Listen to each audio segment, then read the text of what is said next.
वैसे जरूरी नहीं है, लेकिन वीडियो को लाइक या फिर डिसलाइक कर दिया करें। तो मूवी के स्टार्ट में हमें मूवी का मेन कैरेक्टर फ्रैंक अपनी लाइफ की दो बेस्ट मोमेंट्स के बारे में बता रहा होता है। एक वो टाइम जब उसकी शादी हुई थी और दूसरा वो जब उसने एक पुलिस ऑफिसर की हेल्प की थी एक चोर को पकड़ने में। फ्रैंक ने अपनी पूरी लाइफ में बहुत सारे टॉर्चर्स, रैगिंग और रिजेक्शन जैसे मोमेंट्स को भी काफी बियर किया है। इसीलिए वो अपने दोनों बेस्ट मोमेंट्स की ड्राइंग बनाता है और उन्हें अपने रूम की वॉल पर लगा देता है। वो रोज सुबह उन ड्राइंग्स को देखता था क्योंकि उन्हें देखकर फ्रैंक को अपनी लाइफ में आगे बढ़ने और कुछ करने का मोटिवेशन मिलता है। अब फ्रैंक की शादी को कुछ मंथ्स हो गए थे, लेकिन फ्रैंक नोटिस करता है कि उसकी वाइफ अब उसे दूर जा रही है क्योंकि उसकी वाइफ अब एक ड्रग एडिक्ट बनती जा रही है। तो फ्रैंक अपनी वाइफ को ड्रग से बचाने के लिए उसके फ्रेंड्स को मारना चाहता है, लेकिन फ्रैंक के पास इतनी हिम्मत नहीं होती, इसीलिए वो अपनी वाइफ को इस हालत में सिर्फ देख सकता था और कुछ कर नहीं सकता था। फिर एक दिन फ्रैंक अपने लिए ब्रेकफास्ट बना रहा होता है, तभी जैक नाम का ड्रग डीलर उसके घर आता है और उससे उसकी वाइफ के बारे में पूछता है, लेकिन उस टाइम फ्रैंक की वाइफ घर पर नहीं थी। तभी वो ड्रग डीलर यानी जैक फ्रैंक के साथ ब्रेकफास्ट करता है और उसे कहता है कि अपनी वाइफ को बता देना कि मैं उससे मिलने आया था। तब ये सुनकर फ्रैंक समझ जाता है कि कुछ गड़बड़ है, लेकिन फिर भी वो कुछ नहीं कर पाता और फिर कुछ दिनों बाद उसकी वाइफ उसे छोड़कर चली जाती है, जिसकी वजह से फ्रैंक काफी दुखी हो जाता है। तब फ्रैंक अपनी वाइफ को ढूंढने के लिए जैक के क्लब जाता है और वो जैक से अपनी वाइफ के बारे में पूछता है। तब जैक उसे बताता है कि तुम्हारी वाइफ तुम्हारे साथ रहना नहीं चाहती। तब ये सुनकर फ्रैंक समझ जाता है कि उसकी वाइफ उसे छोड़कर जैक की तरफ हो गई है। तो इसीलिए फ्रैंक काफी दुखी हो जाता है और डिप्रेशन में चला जाता है, जिसकी वजह से वो अपना काम भी ठीक से नहीं कर पा रहा था। तब फ्रैंक का दोस्त उसे कहता है कि तुम्हें अपनी वाइफ को भूलना होगा और अपनी लाइफ का एक न्यू स्टार्ट लेना होगा। लेकिन फ्रैंक अपनी वाइफ से बहुत प्यार करता है, इसीलिए वो उसे खोना नहीं चाहता, इसीलिए वो उसे वापिस से हासिल करना चाहता है। तो इसीलिए वो पुलिस स्टेशन जाता है और अपनी वाइफ के किडनैप होने की रिपोर्ट लिखवाता है, लेकिन पुलिस ऑफिसर कुछ नहीं कर पाता क्योंकि फ्रैंक के पास किडनैपिंग का कोई भी सबूत नहीं था और उसकी वाइफ तो अपनी मर्जी से ही जैक के साथ गई थी। तो इसीलिए फ्रैंक डिसअपॉइंटेड होते हुए अपने घर आ जाता है और घर आकर वो टीवी देखने लगता है और तभी वो एक हॉली अवेंजर्स टीवी शो देखता है, जिसमें एक सुपर हीरो लोगों को बुराई के सामने झुकने की बजाय उससे फाइट करने के लिए मोटिवेट करता है। तब ये देखकर फ्रैंक को भी मोटिवेशन मिलती है और वो अपनी वाइफ को जैक से वापस लाने के लिए चला जाता है। तब फ्रैंक अपनी वाइफ को वापस ले जाने की कोशिश करता है, लेकिन उसकी वाइफ उसके साथ जाने से मना कर देती है। लेकिन स्टिल फ्रैंक उसे मनाने की काफी कोशिश करता है, जिस पर जैक के लोग उसे काफी मारते हैं। इसके बाद फ्रैंक अपने घर आकर बिस्तर पर लेट जाता है और तभी उसे अपने घर के बाहर होली अवेंजर्स वाला वो ही सुपर हीरो दिखाई देता है और जब फ्रैंक उसे देखने जाता है तो वो सुपर हीरो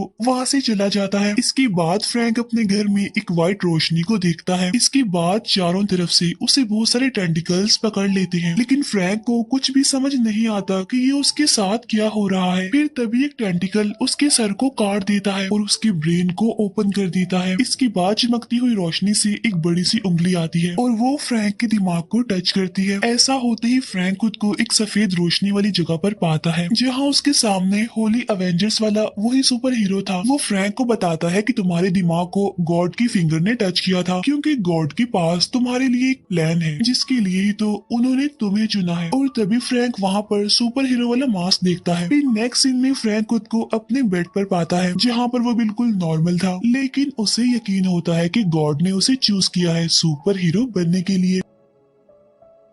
तो इसीलिए वो एक कॉमिक बुक स्टोर पर जाता है, जहाँ से वो हॉली अवेंजर्स वाली बुक परचेज करता है। तब उस बुक स्टोर की ऑनर लिबी बुक के फर्स्ट पेज को रीड करती है, जिसमें लिखा हुआ था कि सुपर हीरो बनने के लिए किसी सुपर पावर की जरूरत नहीं होती, बल्कि बुराई के खिलाफ फाइट करने की हिम्मत होनी चाहिए। तब इस बात को फ्रैंक समझ जाता है। इसके बाद वो सीधा घर जाता है और अपने लिए सुपर हीरो वाला कॉस्ट्यूम डिजाइन करता है। यहाँ पर फ्रैंक डिसाइड कर लेता है कि वो बुराई के खिलाफ लड़ेगा और क्राइम्स को रोकेगा। इसके बाद फ्रैंक एक ऐसी लोकेशन पर जाता है जहाँ पर ड्रग डीलर्स होते हैं और तभी एक ड्रग डीलर दो लड़कों को ड्रग सेल करने वाला होता है। तभी फ्रैंक वहाँ पर आकर उस ड्रग डीलर को मारने लगता है, लेकिन कुछ ही देर बाद वहाँ पर उसके दो लोग आ जाते हैं, जिसकी वजह से फ्रैंक वहाँ से भाग जाता है। इसके बाद वो दोबारा से उसी कॉमिक बुक स्टोर पर जाता है, क्योंकि बाकी सुपर हीरोज की तरह वो भी अपना एक हथियार रखना चाहता है। और जब लिबी इस बारे में फ्रैंक से पूछती है तो वो कहता है कि मैं अपना ही एक सुपर हीरो बना रहा हूँ और उसी के लिए मुझे एक हथियार चाहिए। और तब फाइनली फ्रैंक पाइप रेंच को अपना हथियार सिलेक्ट करता है और वो शहर में मौजूद क्राइम्स करने वाले जैसे ड्रग डीलर्स और चोरों को मारने लगता है। इसके बाद वो पब्लिक में अनाउंस भी करता है कि जो कोई भी ऐसे बुरे काम करेगा मैं उन्हें ऐसे ही सबक सिखाता रहूंगा। नेक्स्ट सीन में फ्रैंक जैक के क्लब के बाहर होता है जहाँ वो अपनी वाइफ को जैक के फ्रेंड के साथ देखता है जो कि उसकी वाइफ को ड्रग देकर कहीं पर ले जा रहा था। तो फ्रैंक उसकी गाड़ी का पीछा करता है और उनको एक फार्म हाउस में जाते हुए देखता है। और अब टीवी न्यूज पर भी सुपर हीरो यानी फ्रैंक की बातें होने लगी थी, लेकिन अब क्योंकि किसी को भी उसका असली मकसद पता नहीं था इसीलिए सभी लोग उसे साइको कहने लगते हैं। Next day Frank cinema ticket लेने के लिए लाइन में लगा होता है, लेकिन तभी एक आदमी उस लाइन में घुसने की कोशिश करता है। तब ये देखकर फ्रैंक उसे मना करता है, जिस पर वो आदमी फ्रैंक को अब्यूज करता है, उसे बुरा भला कहने लगता है और इस बात की वजह से फ्रैंक चिढ़ जाता है। इसके बाद वो घर जाता है और अपना सुपर हीरो वाला कॉस्ट्यूम पहनकर वापस आता है, जहाँ पर फ्रैंक उसी आदमी और एक लेडी को पाइप रेंच से मारकर इंजर्ड कर देता है और ऐसा करने के बाद वहाँ से भाग जाता है। फिर नेक्स्ट डे फ्रैंक जब अपने काम पर होता है तब वहाँ पर लिबी आती है जिसके हाथ में एक न्यूज़पेपर था और उस पर सुपर हीरो के बारे में न्यूज लिखी हुई थी, क्योंकि लिबी को लग रहा था कि वो सुपर हीरो फ्रैंक ही है। लेकिन फ्रैंक झूठ बोल देता है और इनकार कर देता है साफ कि मैं नहीं हूँ। तब ये सुनकर लिबी कहती है कि चाहे वो जो भी है लेकिन बहुत अच्छा कर रहा है। इसके बाद फ्रैंक अपने घर जाता है जहाँ पर वो कंफ्यूज था और वो सोचने लगता है कि क्या जो मैं कर रहा हूँ वो ठीक है या फिर नहीं। इसीलिए वो गॉड से प्रे करता है और कहता है कि अगर मैं ठीक कर रहा हूँ और मुझे अपने सुपर हीरो वाले कैरेक्टर को जिंदा रखना चाहिए तो मुझे कोई क्लू दीजिए। लेकिन फ्रैंक को गॉड की तरफ से कोई भी क्लू नहीं मिलता, इसीलिए वो अपने सुपर हीरो वाले कॉस्ट्यूम को डस्टबिन में फेंक देता है, क्योंकि उसे लग रहा था कि गॉड ऐसा नहीं चाहते कि वो सुपर हीरो बने। इसके बाद वो फिर से होली अवेंजर्स देखने लगता है, जिसमें सुपर हीरो कहता है कि अगर गॉड ने किसी को कोई काम करने के लिए कहा है तो उस इंसान को कभी भी वो काम छोड़ना नहीं चाहिए। तब ये सुनकर फ्रैंक अपने कॉस्ट्यूम को डस्टबिन से निकालता है और उसे पहनकर जैक के फार्म हाउस में जाता है, जहाँ पर वो दिखता है कि जैक और उसके साथी उसकी वाइफ को ड्रग दे रहे हैं। तब उस ड्रग की वजह से फ्रैंक की वाइफ बेहोश होने लगती है और ये सब कुछ फ्रैंक भी देख रहा था। तभी फ्रैंक को जैक और उसके साथी डीमन जैसे नजर आने लगते हैं और तभी फ्रैंक सुपर हीरो के रूप में उनके सामने आ जाता है, लेकिन जैक के लोग उसे पहचान लेते हैं और अपने गन्स निकाल लेते हैं, जिसकी वजह से फ्रैंक वहाँ से भागने लगता है, लेकिन उसके पीछे जैक के लोग भी होते हैं। तब फ्रैंक किसी तरह बचते हुए मेन गेट तक आ जाता है, लेकिन तभी जैक का फ्रेंड उसके पाँव पर गोली मार देता है, लेकिन फिर भी किसी तरह फ्रैंक अपनी गाड़ी लेकर वहाँ से भागने में कामयाब हो जाता है। अब पाँव में गोली लगने की वजह से उसे काफी पेन हो रही थी, लेकिन ऐसी सिचुएशन में वो हॉस्पिटल भी नहीं जा सकता था, तो इसीलिए वो लिबी के पास जाने का डिसाइड करता है।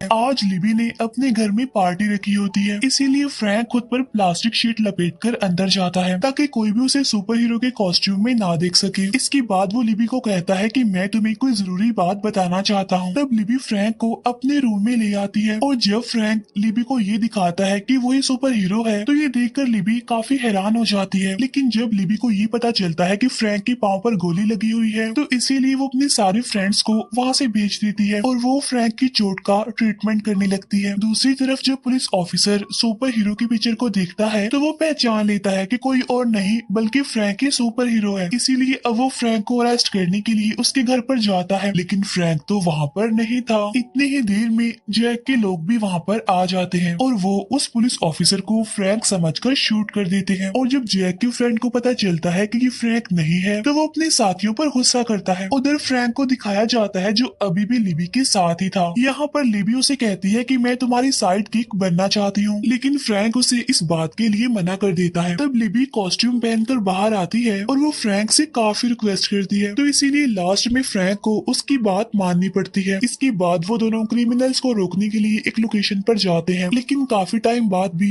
वहाँ पर कोई भी क्राइम नहीं होता। तब यहाँ पर लिबी फ्रैंक को एक लड़के के बारे में बताती है जिसने उसके फ्रेंड की कार का एक्सीडेंट कर दिया था। तब इसीलिए ये दोनों उस लड़के के घर पर जाते हैं और उसे मारने लगते हैं। तब इसी दौरान गुस्से में आकर लिबी उस लड़के को जान से मारने वाली होती है, लेकिन फ्रैंक ठीक टाइम पर उसे रोक लेता है और इस बात के लिए वो लिबी को काफी डांटता भी है, क्योंकि वो लोगों को मारना नहीं चाहता बल्कि उनकी हेल्प करना चाहता है, उन्हें सुधारना चाहता है। इसीलिए वो लिबी को उसके साथ काम करने के लिए मना कर देता है। रास्ते में फ्रैंक एक गैस स्टेशन पर रुकता है, लेकिन तभी जैक के दो लोग वहाँ पर आ जाते हैं और उनकी नजर फ्रैंक पर पड़ जाती है। तब उनको देखकर फ्रैंक अपनी गाड़ी लेकर वहाँ से भागने की कोशिश करता है, लेकिन वो लोग उसे पकड़ लेते हैं और उसे मारने लगते हैं। लेकिन फ्रैंक किसी तरह उनसे बचते हुए अपना सुपर हीरो वाला मास्क पहनकर वहाँ से भागने लगता है। लेकिन थोड़ी दूर जाते ही वो लोग फिर से उसे पकड़ लेते हैं और मारने लगते हैं। इसके बाद जैक का आदमी फ्रैंक को शूट करने वाला होता है, लेकिन तभी लिबी वहाँ पर गाड़ी लाकर उसे दीवार में मार देती है। तब इसी दौरान फ्रैंक गन उठाकर जैक के दूसरे आदमी को शूट करके मार देता है और जो पहला आदमी था वो गाड़ी और दीवार के बीच फंसा होता है। साथ साथ उसकी हालत भी काफी खराब हो गई थी और तभी लिबी उसे कहती है कि जो भी सुपर हीरो और उसकी साइड किक को परेशान करेगा तो उसका यही हाल होगा। तब ये सब कुछ देखकर वहाँ पर मौजूद सारे लोग काफी घबरा जाते हैं। इसके बाद फ्रैंक लिबी को वहाँ से लेकर चला जाता है। अब क्योंकि इस बार लिबी ने फ्रैंक की जान बचाई थी, इसीलिए वो उसे अपनी साइड किक बनाने के लिए एग्री हो जाता है। यहाँ पर लिबी फ्रैंक को उसके साथ रिलेशन बनाने के लिए कहती है, लेकिन फ्रैंक उसे ये कहते हुए मना कर देता है कि मैं मैरिड हूँ और मैं अपनी वाइफ से बहुत प्यार करता हूँ। अब क्योंकि फ्रैंक अपनी वाइफ को बचाने के लिए जैक का सामना करने वाला था, इसीलिए वो लिबी को लेकर कुछ जरूरी इक्विपमेंट्स और वेपन्स खरीदने जाता है, जहाँ वो लोग बहुत सारी बॉम्ब्स, गन्स और बुलेट प्रूफ जैकेट्स खरीदते हैं। इसके बाद जब वो दोनों घर पर होते हैं तो न्यूज पर दिखाया जाता है कि अब सारे लोग सुपर हीरो को सपोर्ट कर रहे हैं, क्योंकि सभी लोगों को पता चल चुका है कि सुपर हीरो सिर्फ उन्हीं लोगों को मार रहा है जो क्राइम्स करते हैं। साथ साथ लिबी के बारे में भी बताया जाता है कि वो भी सुपर हीरो की हेल्प कर रही है। तब ये न्यूज देखकर लिबी काफी खुश हो जाती है और वो इस बारे में फ्रैंक को भी बताती है। नेक्स्ट सीन में हम देखते हैं कि फ्रैंक सो रहा होता है और तभी लिबी अपना कॉस्ट्यूम पहनकर वहाँ पर आ जाती है और इस टाइम उसका बिहेवियर काफी अजीब लग रहा था। यहाँ पर फ्रैंक उसके इरादे समझ चुका था। यहाँ पर लिबी फ्रैंक के साथ अजीब से बिहेव करने लगती है। तब इस वजह से फ्रैंक को वॉमिट होने लगती है, इसीलिए जब वो वॉशरूम में जाता है तो उसे अपनी वाइफ का विजन आता है। तब ये देखने के बाद फ्रैंक लिबी के साथ जैक के फार्म हाउस में चला जाता है। इसी टाइम जैक का बॉस भी डील करने के लिए वहाँ पर आ जाता है और ये सब कुछ वो दोनों भी वहाँ पर बैठकर देख रहे थे। इसके बाद जैक अपने बॉस को अंदर ले जाता है और जब जैक का बॉस फ्रैंक की वाइफ को देखता है तो वो उसे अपने साथ ले जाने लगता है। यहाँ पर फ्रैंक की वाइफ को लग रहा था कि जैक उसे बचा लेगा, लेकिन वो तो खुद फ्रैंक की वाइफ को अपने बॉस के साथ भेज देता है और तब उसका बॉस फ्रैंक की वाइफ के साथ मिसबिहेव करने लगता है। फार्म हाउस के बाहर पहरा देने के लिए जैक ने अपने कुछ लोगों को वहाँ पर लगाया हुआ था, जिसमें से एक आदमी को लिबी अपने नुकीले वेपन से मार देती है। इसके बाद दूसरे आदमी को फ्रैंक पेट्रोल पर गिरा देता है और बाद में उस आदमी को आग लगा देता है। इसके बाद जैक का एक आदमी लिबी को देख लेता है और तब लिबी उसे पाइप बॉम्ब से ब्लास्ट कर देती है। तब इस आवाज से जैक और उसके बाकी लोग अलर्ट हो जाते हैं। तब बाहर आते ही वो लोग फ्रैंक और लिबी को शूट कर देते हैं। फ्रैंक को उसके चेस्ट पर गोली लगी थी, इसीलिए वो बुलेट प्रूफ जैकेट की वजह से बच जाता है, लेकिन लिबी को उसके सर पर गोली लगी थी, इसीलिए उसकी फौरन मौत हो जाती है। तब इस बात की वजह से फ्रैंक को गुस्सा आ जाता है, इसीलिए वो लोगों को बॉम्ब से ब्लास्ट करते हुए आगे बढ़ने लगता है। तब ये देखकर जैक का फ्रेंड उसे बताता है कि सुपर हीरो यहाँ पर आ गया है। तब ये देखकर जैक का बॉस काफी घबरा जाता है और अपने पैसे लेकर वहाँ से जाने लगता है। अब जैक उसे रोकने की कोशिश करता है, लेकिन वो नहीं मानता। इसके बाद जैक उसे और उसके आदमी को शूट कर देता है, क्योंकि जैक खुद उसका पैसा लेना चाहता था। और तब जैक उसके पैसे लेकर वहाँ से जाने लगता है और तभी फ्रैंक वहाँ पर आकर जैक के एक आदमी को शूट कर देता है। इसके बाद वो जैक के फ्रेंड से लड़ने लगता है, लेकिन यहाँ पर जैक का फ्रेंड उस पर भारी पड़ रहा था। लेकिन तभी फ्रैंक के हाथ में एक रॉड लग जाता है और वो उसी से जैक के फ्रेंड पर अटैक करता है, जिसकी वजह से जैक का फ्रेंड नीचे गिर जाता है। यहाँ पर फ्रैंक उसके सर को फ्लोर पर काफी मारता है, जिसकी वजह से उसकी वहीं पर मौत हो जाती है। इसके बाद फ्रैंक अपनी वाइफ को ढूंढने के लिए ऊपर जाता है। तब यहाँ पर जैक खुद उसकी वाइफ को उसके हवाले करता है और उसे वहाँ से जाने के लिए कहता है। फ्रैंक जैसे ही अपनी वाइफ को वहाँ से ले जाने लगता है तो जैक उसे शूट कर देता है और कहता है कि तुम्हारी वाइफ तुमसे नहीं बल्कि मुझसे प्यार करती है। लेकिन बुलेट प्रूफ जैकेट की वजह से फ्रैंक को कुछ नहीं होता और अब वो जैक को शूट कर देता है, जिसकी वजह से जैक को काफी गुस्सा आ जाता है और वो फ्रैंक को साइको किलर कहता है। जिस पर फ्रैंक उसे चिल्लाते हुए कहता है कि तुम लोग ड्रग डीलिंग करना, क्राइम्स करना और हम जैसे लोगों का फायदा उठाना बंद कर दो, इसके बाद मैं भी तुम लोगों को मारना बंद कर दूंगा। तब जैक उसे कहता है कि तुम्हें क्या लगता है कि मुझे मारने से ये दुनिया बदल जाएगी? जिस पर फ्रैंक कहता है कि मैं ट्राई करूंगा। इसके बाद वो जैक को स्टैब करके मार देता है। तब ये देखकर फ्रैंक की वाइफ डर जाती है। इसके बाद फ्रैंक अपनी वाइफ को लेकर घर आ जाता है, जहाँ पर वो फिर से अपनी वाइफ वाइफ के साथ रहने लगता है, लेकिन फ्रैंक नोटिस करता है कि उसकी वाइफ अभी भी उसके साथ खुश नहीं है। और यहाँ पर उसका अंदाजा बिल्कुल ठीक निकलता है, क्योंकि उसकी वाइफ उसे कुछ ही दिनों बाद छोड़कर चली जाती है। लेकिन उसकी वाइफ अब अपने ड्रग एडिक्शन से बाहर आ चुकी थी, इसीलिए अब वो अपने जैसे लोगों की हेल्प करने लगती है अपने एक्सपीरियंस से। इसके बाद वो शादी कर लेती है और उसके 4 बच्चे होते हैं और वो फ्रैंक को अपना अंकल कहते हैं। अब यहाँ पर फ्रैंक ने खुद को समझा लिया था कि उसकी एक्स वाइफ के चारों बच्चे इस दुनिया को बदल देंगे। अब फ्रैंक अपने पेट रैबिट के साथ रहने लगता है। साथ साथ उसने अपने रूम की पूरी वॉल को अपनी लाइफ की बेस्ट मोमेंट से भर दिया था, जिसमें फ्रैंक ने लिबी के साथ गुजारे हुए बेस्ट मोमेंट्स को भी लगाया हुआ था। इसके अलावा अपनी एक्स वाइफ की बच्चों की पिक्चर्स भी लगाई हुई थी। और लास्ट में वो लिबी की पिक्चर को देखकर उसे याद करने लगता है और इमोशनल हो जाता है। और इसी इमोशनल सीन के साथ ही ये मूवी यहीं पर एंड हो जाती है।